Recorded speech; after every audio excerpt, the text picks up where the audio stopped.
first members of our species emerged in Africa around 2 million years ago, and we've been parenting children ever since then. Since the 18th century, we've seen dramatic improvements in technology and health. And since the 1900s, rates of infant mortality have dramatically declined, from a historical global average of around 27% to 16% in 1950, and just 3% in more recent years. Today, we enjoy more knowledge, more capability, and more resources than ever before to assist us on this noble journey of being a parent. And yet, somehow, parenting has never felt so difficult or so stressful. For example, a recent NCT report found that around half of all new mothers suffer from emotional or mental health problems. Other research exploring the famous parental happiness gap has found that parents are more stressed and less happy than non-parents, and that this is especially true of parents who work. So what's going on here? With the greatest of respect to parents, and I am one myself, the reason modern parenting is so difficult is because, fundamentally, we're doing it wrong. Let me explain. What do you see when you look at this picture? If you're like me, and you live in a modern, Western society, perhaps what you see is a picture of a perfectly normal human family. But I want to convince you that there is something a bit strange about the family in this picture. And I'm not only talking about their fashion choices. The family you see here, mum, dad, and the kids, is a classic example of the nuclear family. Many of us grew up in families like this. Maybe some among us here today are raising our own children in similar units. This kind of family might strike us as very normal, but in reality, it's a huge historical and cross-cultural outlier. Whether we look back into our species' history, or indeed look around the globe at other contemporary human societies, what we see is that the typical arrangement for our species is to live in much larger, extended family units, where mothers receive assistance in the production of young, not only from fathers, but from a whole variety of other family members, many of whom might be children themselves. In this respect, we're really quite different to our closest living relatives on Earth, the other great apes.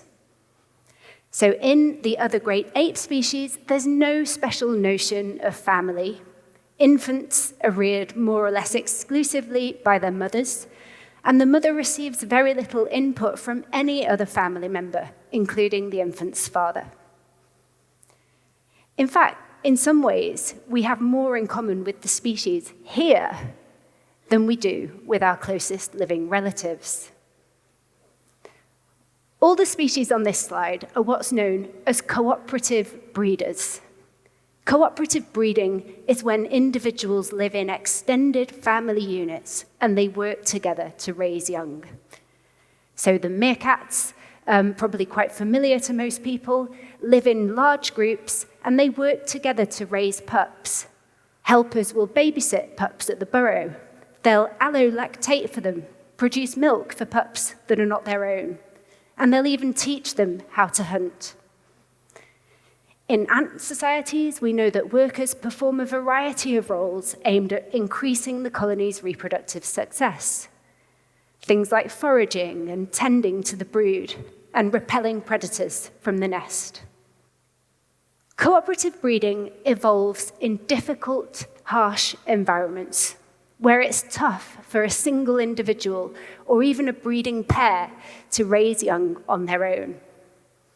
So the meerkats and the babblers I showed you in the previous slide both live in the Kalahari Desert, where food is dependent on sporadic rainfall, and it's only occasionally available.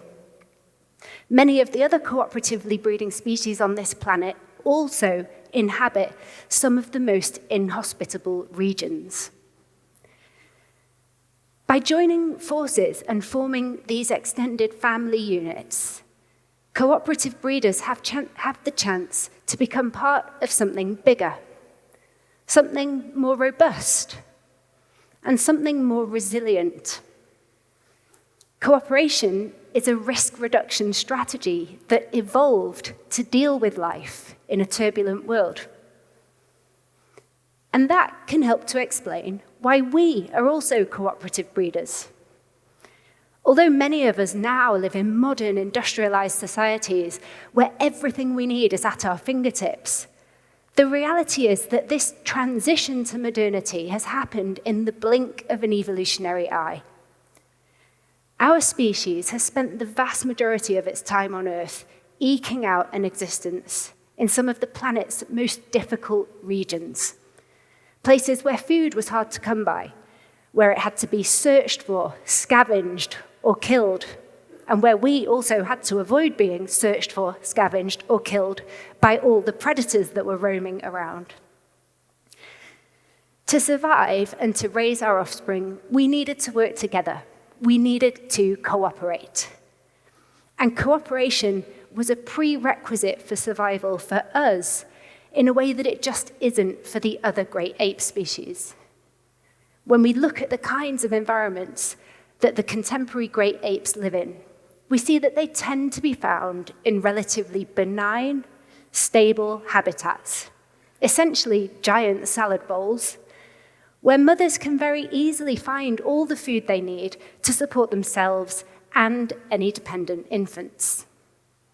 And we see no evidence of the great ape species in the fossil record in those difficult regions where early humans evolved, suggesting that perhaps great apes couldn't survive in those more difficult environments. And maybe if we weren't so cooperative, fossils would be all that was left of us. We might exist only as another data point on the ledger of species that tried and failed.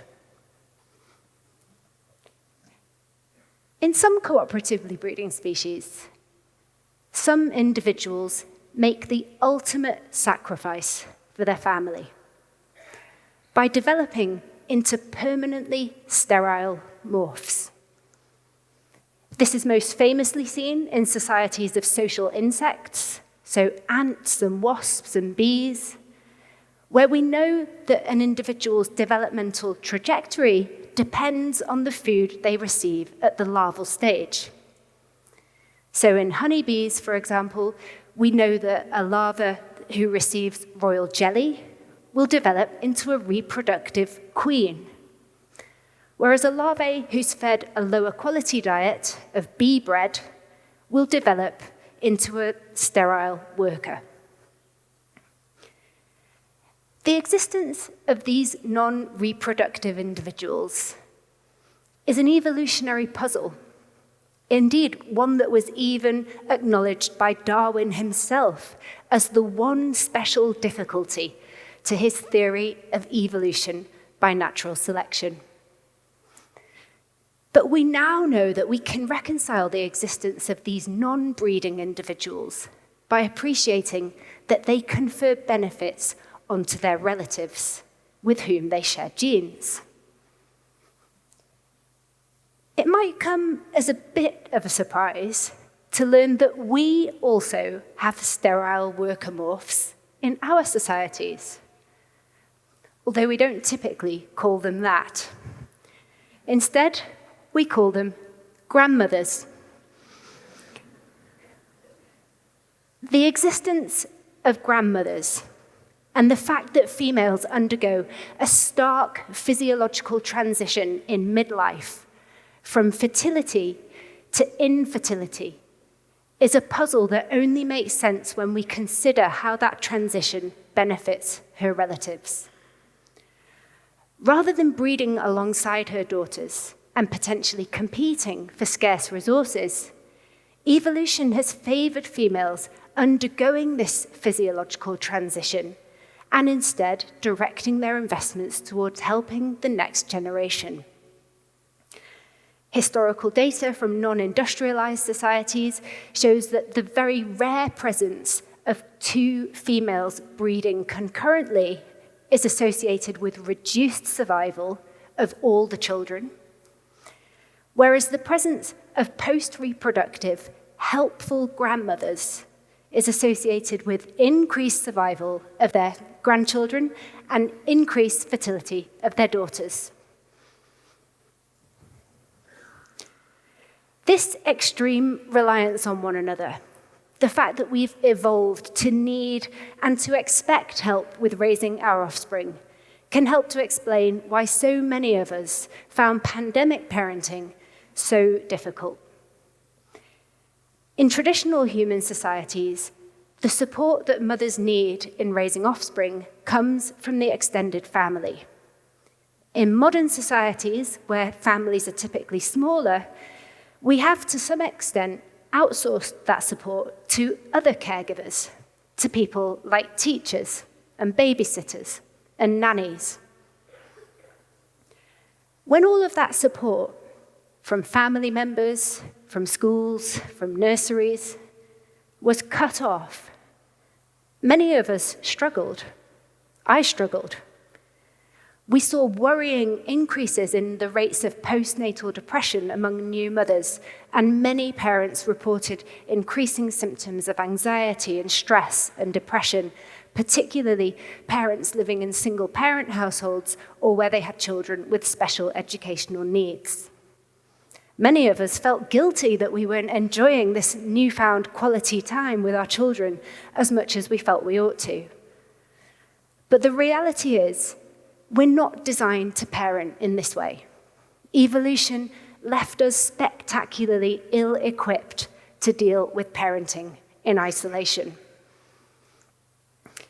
And in fact, even outside of pandemics, this ideal of the Western nuclear family places unrealistic expectations on parents.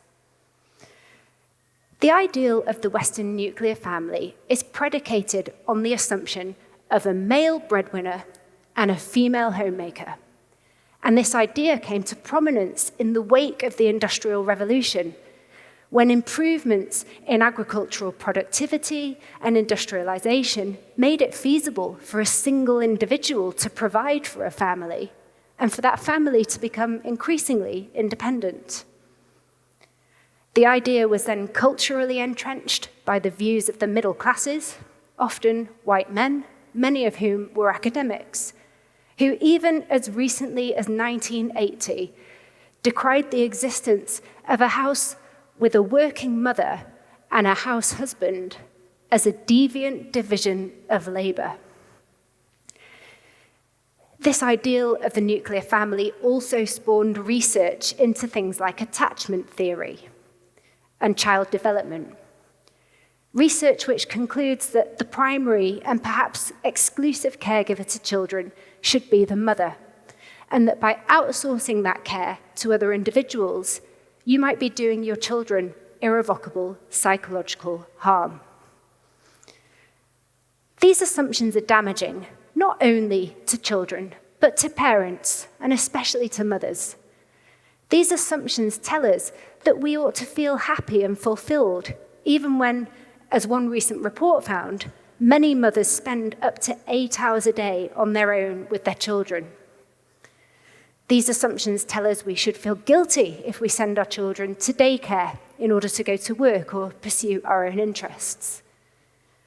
And these assumptions also overlook the contributions of other family members, reducing grandparents to just one category of society's dependents, rather than acknowledging the vital contribution they can and do make. The idea of the Western nuclear family may be popular in our culture and our research, but it's an evolutionary fiction. And the key to making modern parenting easier is therefore to realize that we are cooperative breeders and to seek and accept help with raising our offspring and to allow our children the benefit of being raised and cared for by multiple caregivers. Admitting that we need help from others is not a sign of failure, but is the very thing that makes us human. Thank you.